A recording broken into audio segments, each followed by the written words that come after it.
Hello and welcome, Mark here, and in this episode we're going to be looking at a crochet stitch. Now this stitch is called the Tweed stitch. It's also known by many other names such as the moss stitch, the linen stitch, just to name a couple. Now looking at this square I've made, the yarn is a little bit dark to actually see the stitches properly. So I'm going to be switching over to the Aran yarn I've been using all along with a larger hook. It's bigger yarn, bigger hook, so you can see what I'm doing better. Now this is a 2-row repeat, and it's a multiple of 2 plus 1, but the foundation chain needs to be an even number. So I think that's all I want to say about that. Yeah, so let's get crafting. There we go. I've got my foundation chain already on here, and I've got 18 chains because you need an even number to start with. Well, an even number of chains. And we'll be working the double crochet, and that is a UK terminology, so this, if you're outside the UK, is probably known as a single. And you work the first DC, as I always call them, just a DC, not into the first chain but into the second chain, and you just go into the chain, yarn over, pull that yarn over through, 2 loops on the hook, yarn over and pull through, and that is your first DC. And you chain 1, miss this chain, and into the next one you work another DC, and that is your pattern repeat for this row. Well, actually it's the foundation row, it's not actually called a row. In the UK we always start our patterns with a foundation row. So the start of the repeat is a chain 1, miss 1, into the next stitch you work a DC, and that's the end of the repeat. Well, see, that easy. So you chain 1, miss 1, work a DC into that next chain. There you go. And you just do that all the way along the foundation chain, creating the foundation row.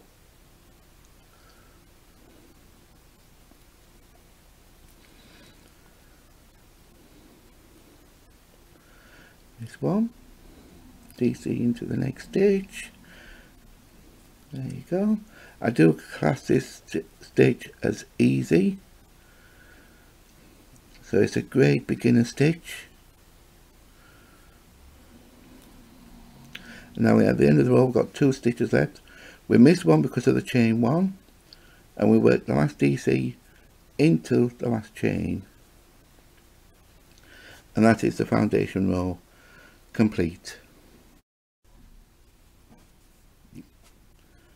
We chain 1 and turn, or turn and chain 1.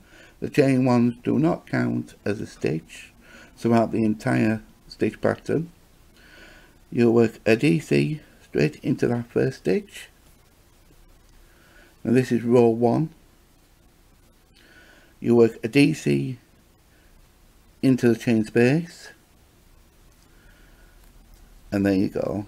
That's the start of the row. Then you chain 1, miss the next DC, go into the chain space only, and work a DC.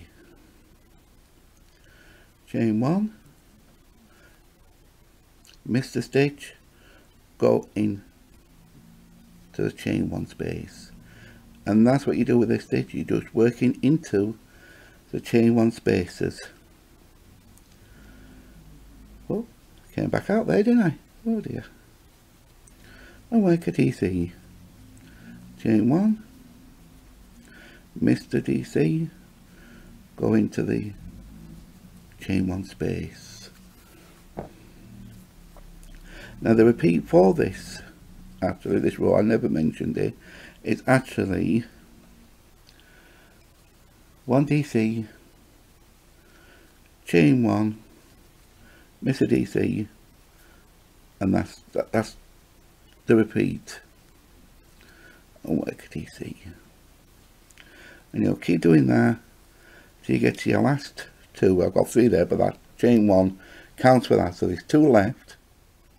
And you work a DC into the last 2, 1 into the chain space and 1 into the top of the DC from the foundation row, making sure you get underneath both legs of the stitch and make a DC. And that is the chain 1 to turn. So I am getting ahead of myself there. Chain 1 and turn. That was row 1. Row 2, you work a DC into the top of the first stitch, chain 1, that is the start of the repeat, miss the DC, go into the chain space and work a DC, and that's the end of the repeat.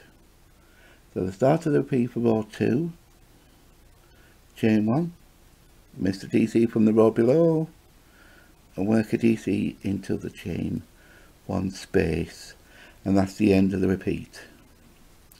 So you just continue working that all the way down the row.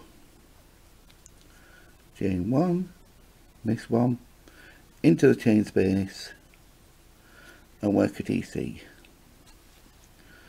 Miss the DC, into the chain spaces only. That's all you're doing, working into the chain spaces only.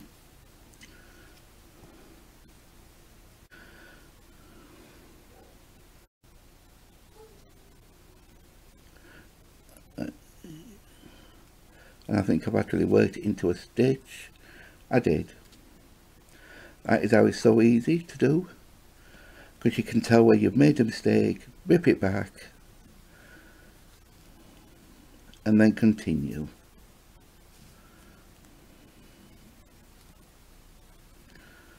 Yeah, chain 1, miss that stitch. Oh yeah, we're at the end there, so you miss that stitch into the last DC and make a DC, and that is row 2.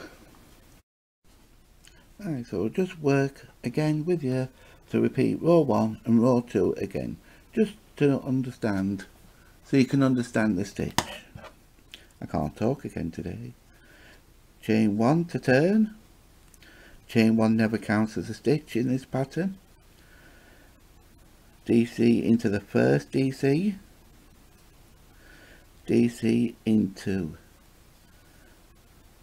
the chain space, and then we work a chain 1, miss the DC and go into the chain 1 space, and that is all this pattern is all about, really. Working a DC, make a chain, miss the DC from the row below and work a DC into the chain space. Now row 1 begins with 2 DCs next to each other and ends with 2 DCs next to each other. There you go, see, you got a DC in there and then a DC at the top of the DC from the row below. So it ends with 2 standing next to each other, and it starts with 2 standing next to each other.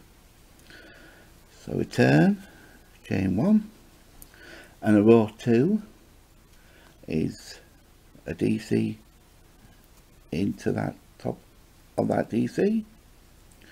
Then you chain 1, miss that DC, and go straight into the space.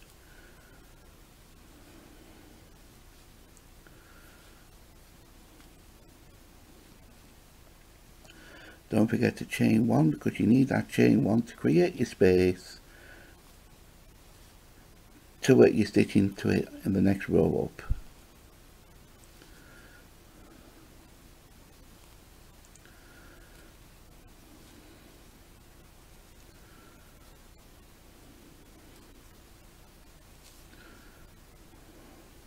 nearly worked into the stitch then. See, you can still make a mistake, do one, and of course work the last DC into the top. Well, I'm going to say turning chain then, but into the stitch at the end, making sure you get under both legs, and there you go. That's your stitch. These 2 rows form the pattern, so you just keep repeating rows 1 and 2 to your desired length.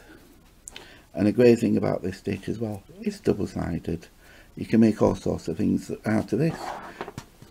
Great for things that you want to see both sides of. So there you go. That is the tweed stitch. Excuse me. And I hope you enjoyed this video. Until the next time, thank you for watching. And if you like this video, give me a thumbs up. And if you haven't, subscribe. And if you ring that notification bell, you'll get notified every time I upload a video. So until next time, here what Mark makes. Bye.